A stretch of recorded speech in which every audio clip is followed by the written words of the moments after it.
दोस्तों, आज हम पहुंच चुके हैं एक ऐसे देश में जहां के समुद्री किनारे किसी भी व्यक्ति का दिल जीत सकते हैं, क्योंकि यहाँ नज़ारे ही कुछ ऐसे देखने को मिलते हैं। इसके अलावा जिस तरह हमारे देश भारत में लोग क्रिकेट के दीवाने हैं, ठीक इसी तरह यहाँ के लोग फुटबॉल के पीछे पागल हैं।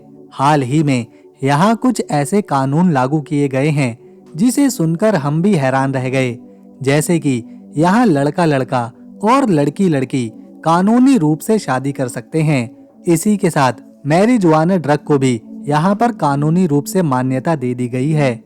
इस देश में कई सुंदर पार्क और नेचुरल रिजर्व मौजूद हैं, जिससे यहाँ की वाइल्ड लाइफ काफी खास बन जाती है।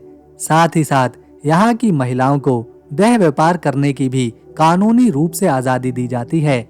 देश का इतिहास, संस्कृति और यहाँ मिलने वाली मौज मस्ती की वजह से हर साल इतने टूरिस्ट यहाँ पर पहुँचते हैं कि जितनी यहाँ पर आबादी भी नहीं है। दोस्तों, ये मजेदार देश है उरुग्वे।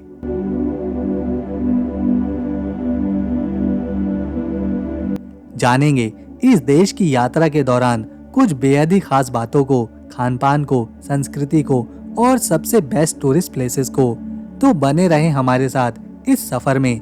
लेकिन उससे पहले अगर आपको ये देश पसंद आए और हमारा ट्रैवल व्लॉग अच्छा लगे तो वीडियो को एक लाइक कर चैनल को सब्सक्राइब जरूर कर लेना। उरुग्वे दक्षिण अमेरिका का एक देश है जो ज्यादा बड़ा नहीं है। ये केवल 1,75,215 स्क्वायर किलोमीटर में फैला हुआ है, जो कि एरिया के लिहाज से दुनिया का 90वां बड़ा देश बनता है। हालांकि ये छोटा है, लेकिन यहाँ आबादी भी कम है।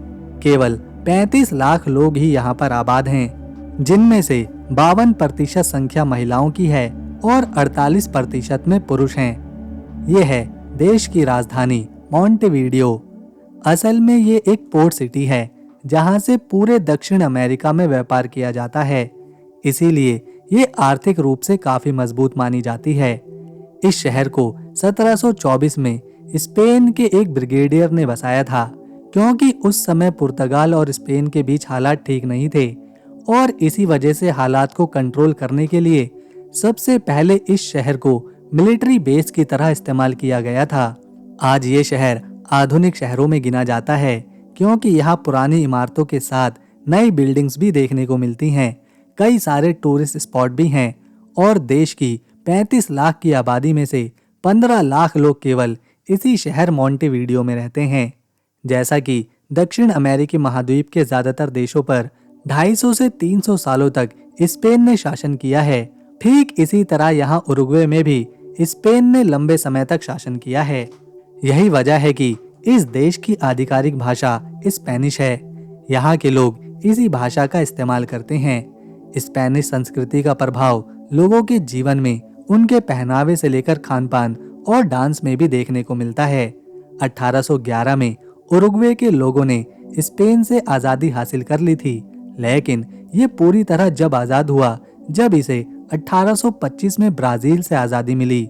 इसके बाद यहाँ के लोगों ने कभी पीछे मुड़कर नहीं देखा और पूरे साउथ अमेरिकी देशों में सबसे विकासशील देश बनकर उभरा।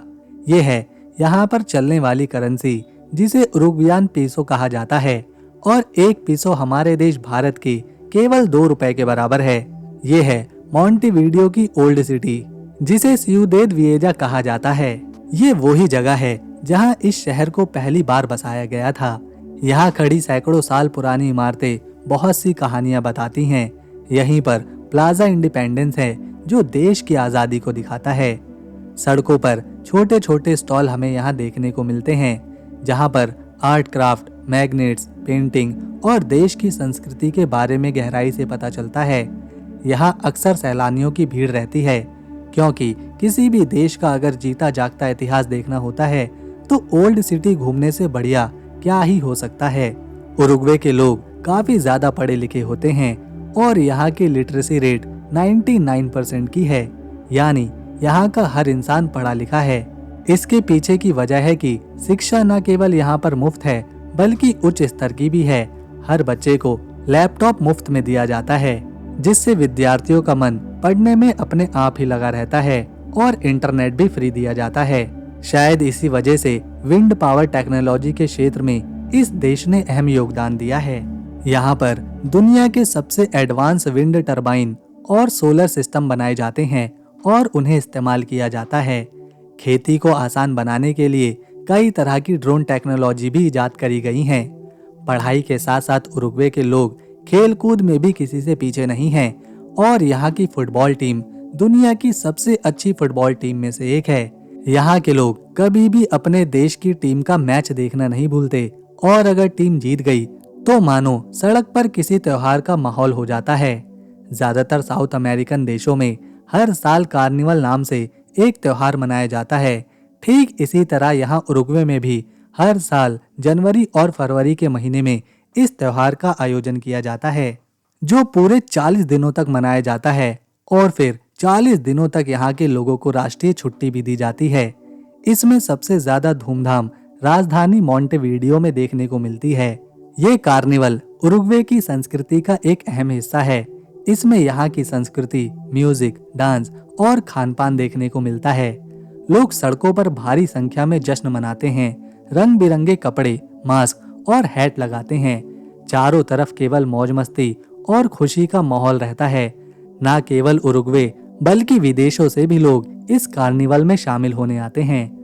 उरुग्वे दुनिया के उन देशों में गिना जाता है जहाँ के बहुत सारे लोग किसी भी धर्म पर यकीन नहीं रखते।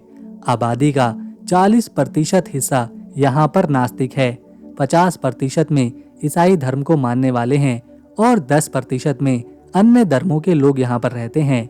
इस देश के राष्ट्रपति के बारे में एक ऐसी बात हमें जानने को मिली जिसे जानकर हम भी पूरी तरह से चौंक गए। 2015 से पहले यहाँ के पूर्व राष्ट्रपति जोस मुजिका थे। ये एक ऐसे नेता थे जिन्हें दुनिया का सबसे गरीब नेता माना जाता है। 2015 में उन्होंने राष्ट्रपति के पद से इस्तीफा दे दिया था। उन्होंने हमेशा फकीरों की तरह अपना जीवन बिताया। राष्ट्रपति भवन के बदले अपने 2 कमरे वाले एक छोटे से मकान में रहे। सुरक्षा के नाम पर उन्होंने केवल 2 पुलिसकर्मी ही रखे। इसके अलावा उनकी जितनी भी तनख्वाह थी, उनके पास जितना भी पैसा था, उसका 90% हिस्सा उन्होंने गरीबों में और अपने देश में अच्छे कामों के लिए दान कर दिया था। ये देश सबसे ज्यादा पैसा 3 चीजों से कमाता है।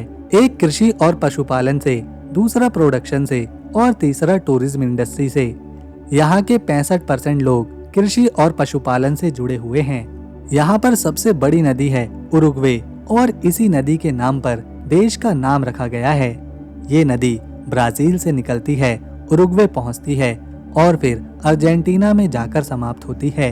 नदी खेती के लिए पानी, खाने के लिए मछली और ट्रांसपोर्ट में अहम भूमिका निभाती है और देश की अर्थव्यवस्था को मजबूती देती है। उरुग्वे के पश्चिम में अर्जेंटीना देश है, उत्तर और पूर्व की दिशा में ब्राजील के साथ इसका बॉर्डर लगता है, जबकि पूर्व और दक्षिण पूर्व की दिशा में विशाल अटलांटिक ओशियन है, जिस वजह से इस देश के समुद्री किनारे बहुत ही सुंदर नजर आते हैं। ये है पुतना डेल ईस्टे। ये देश का सबसे प्रसिद्ध समुद्री किनारा है। यहाँ लाखों सैलानी हर साल आते हैं। इस बीच के किनारे कई रेस्टोरेंट्स और कैफेज की भरमार है। सर्दियों में तो यहाँ माहौल शांत रहता है, लेकिन गर्मियों के आते ही यहाँ चारों तरफ चहल पहल और भारी भीड़ देखने को मिलती है। देश के नागरिक अपनी छुट्टी के दिन इस बीच पर परिवार के साथ आते हैं। घंटों बैठकर समंदर की लहरों की आवाजें सुनते हैं, सूर्यास्त का मजा उठाते हैं, बच्चे रेत में मजे करते हैं।